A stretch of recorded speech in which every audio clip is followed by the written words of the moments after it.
Ang Chinese sensation na si Young Hansen ang malinaw na naging pinakamalaking riser sa nakaraang draft noong nakaraang buwan matapos siyang mapili bilang ika-16 sa kabuuan, malayo sa paunang projection na posibleng mapunta siya sa paligid ng ika-41 pick ng Golden State Warriors sa ikalawang round.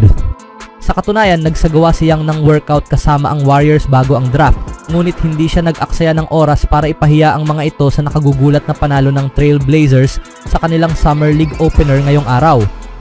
Nagsimula siya sa pamamagitan ng isang matalinong assist sa unang possession ng laro at agad siyang naging sentro ng atensyon. Laging presensya sa loob ng paint habang nagkakagulo ang opensa ng Golden State mula pa sa unang tip-off.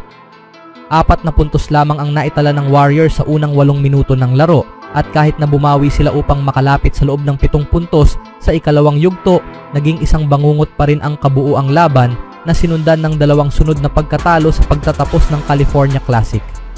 Nagpakitang gilas si Young sa depensa sa pamamagitan ng 3 blocks at maraming mahuhusay na defensive possessions habang nagtapos din siya ng may 10 puntos, 4 na rebounds at 5 assists sa loob ng halos 24 na minutong laro sa isang dominanteng panalo. Si Will Richard ang isa sa iilang positibo mula sa panig ng Golden State na nagtala ng team high na 12 puntos sa loob lamang ng halos 23 minuto.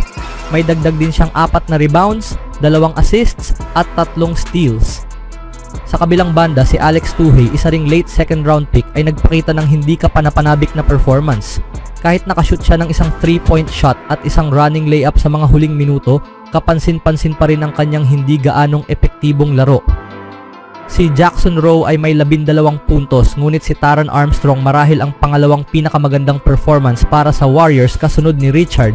Ang 23 taon ay nakashoot ng 2 3-point sa first half at nagtapos ng may 10 puntos, 3 rebounds, 7 assists at 4 na steals sa loob ng isang taon halos 25 minuto. Bumagsak ang shooting ng Golden State sa 33% mula sa field at 22% mula sa 3-point range. Idagdag pa ang kanilang 19 na turnovers kaya't halatang hindi na sila nagkaroon ng tsansa matapos mapag-iwanan agad sa score na 23 sa 4 sa simula ng laro. Maghahanap ng pambawi ang Warriors mula sa 3 sunod na talo kapag nakaharap nila ang Utah Jazz sa kanilang ikalawang laro sa Las Vegas ngayong linggo.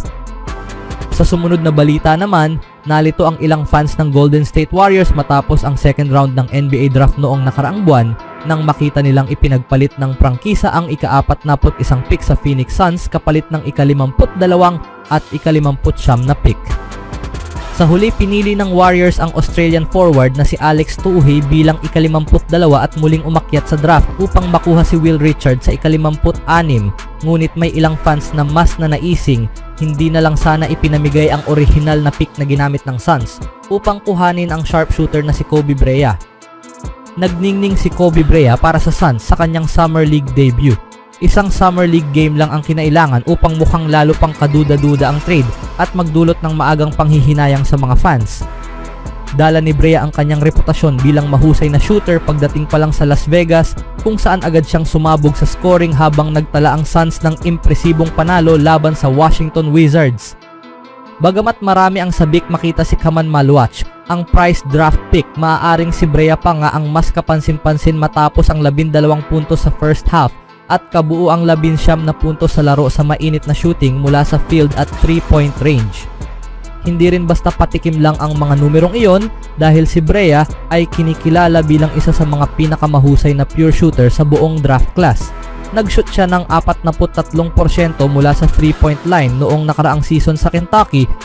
Marami na ang nanghihinayang na wala si Bryant sa Warriors, lalo na't kailangan nila ng elite shooting maliban kina Stephen Curry at Buddy Hield. Magandang simula ito para sa Suns na muling binuo ang kanilang lineup at nagdagdag ng kabataan. Marami rito ay bunga ng trade kay Kevin Durant patungong Houston Rockets.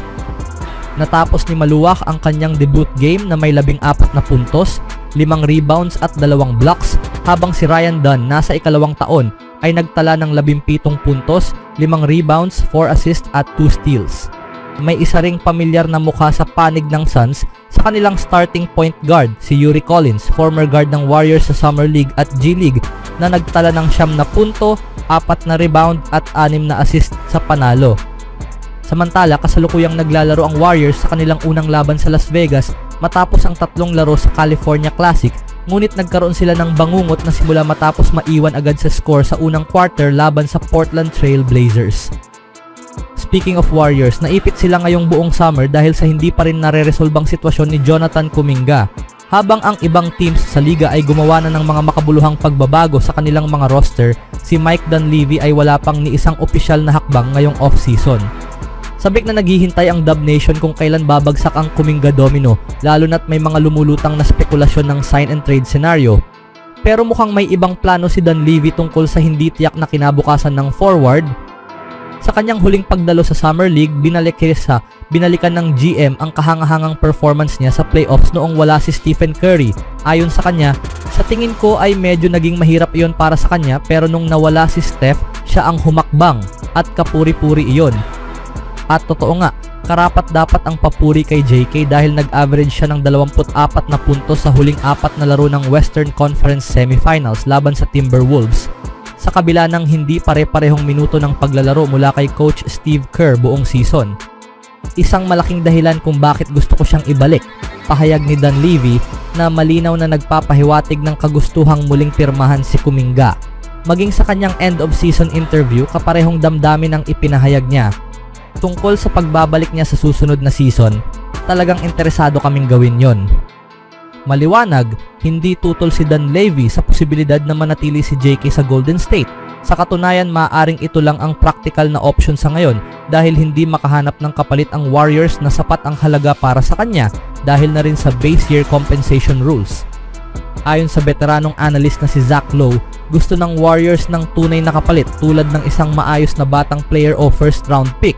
Pero dahil sa mga limitasyon sa sahod, napakahirap maghanap ng ganong trade package.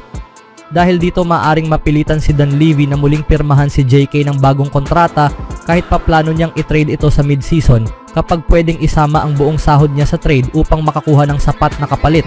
Mukhang doon patungo ang sitwasyon. Ngunit hindi lang si Kuminga ang problema ni Dunleavy ngayong summer.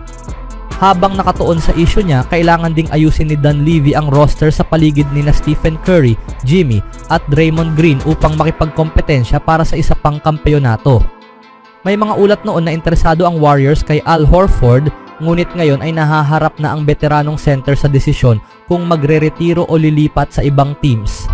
Ibinahagi ni Mike Dunleavy ang mga kakulangan ng Warriors: shooting sa frontcourt, depensa sa backcourt at mga versatile offensive players. Gayunpaman, nananatili siyang kalmado dahil may oras pa raw hanggang training camp upang gawin ang mga kinakailangang pagbabago. Samantala, sabik na ang Dub Nation sa mga konkretong hakbang para muling maging contender ang team.